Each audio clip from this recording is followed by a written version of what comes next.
Dragon queen के तीनों dragon एक जैसे क्यों दिखते हैं, जबकि हाउस ऑफ द ड्रैगन में हर ड्रैगन का रूप अलग अलग क्यों है? जिन लोगों ने गेम ऑफ थ्रोन्स और हाउस ऑफ द ड्रैगन दोनों देखे हैं, उनके मन में शायद यह सवाल जरूर आया होगा। दोनों सीरीज एक ही यूनिवर्स का हिस्सा है और दोनों में दिखने वाले ड्रैगन प्राचीन वलेरिया से आए हैं। फिर आखिर इनके रूप में इतना अंतर क्यों है? सबसे पहले इसकी वजह कहानी की सेटिंग है। ड्रैगन क्वीन के तीनों ड्रैगन एक ही बैच के अंडों से निकले थे। उनके जीन एक जैसे थे और उनका पालन पोषण भी लगभग एक ही वातावरण में हुआ, इसलिए उनका रूप काफी मिलता जुलता था।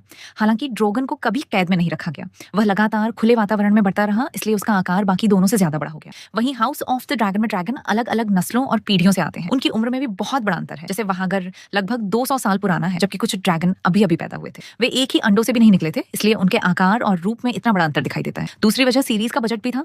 गेम ऑफ थ्रोन्स के शुरुआती दौर में बजट सीमित था, इसलिए हर ड्रैगन के लिए अलग मॉडल बनाना मुश्किल था। एक ही बेस मॉडल में रंग और कुछ छोटे बदलाव करके अलग अलग ड्रैगन दिखाए गए। इसके विपरीत हाउस ऑफ द ड्रैगन में ड्रैगन कहानी का बेहद महत्वपूर्ण हिस्सा है और उनके लिए ज्यादा बजट भी उपलब्ध था, इसलिए हर ड्रैगन का अलग मॉडल और डिजाइन तैयार किया गया। और सबसे महत्वपूर्ण बात, जॉर्ज आर मार्टिन चाहते थे कि ड्रैगन के डिजाइन किताबों में दिए गए विवरण के ज्यादा करीब हों। हर ड्रैगन का रूप, स्वभाव और व्यक्तित्व अलग रखा गया। इसी वजह से हाउस ऑफ द ड्रैगन के ड्रैगन एक दूसरे से इतने अलग और यूनिक दिखाई देते हैं।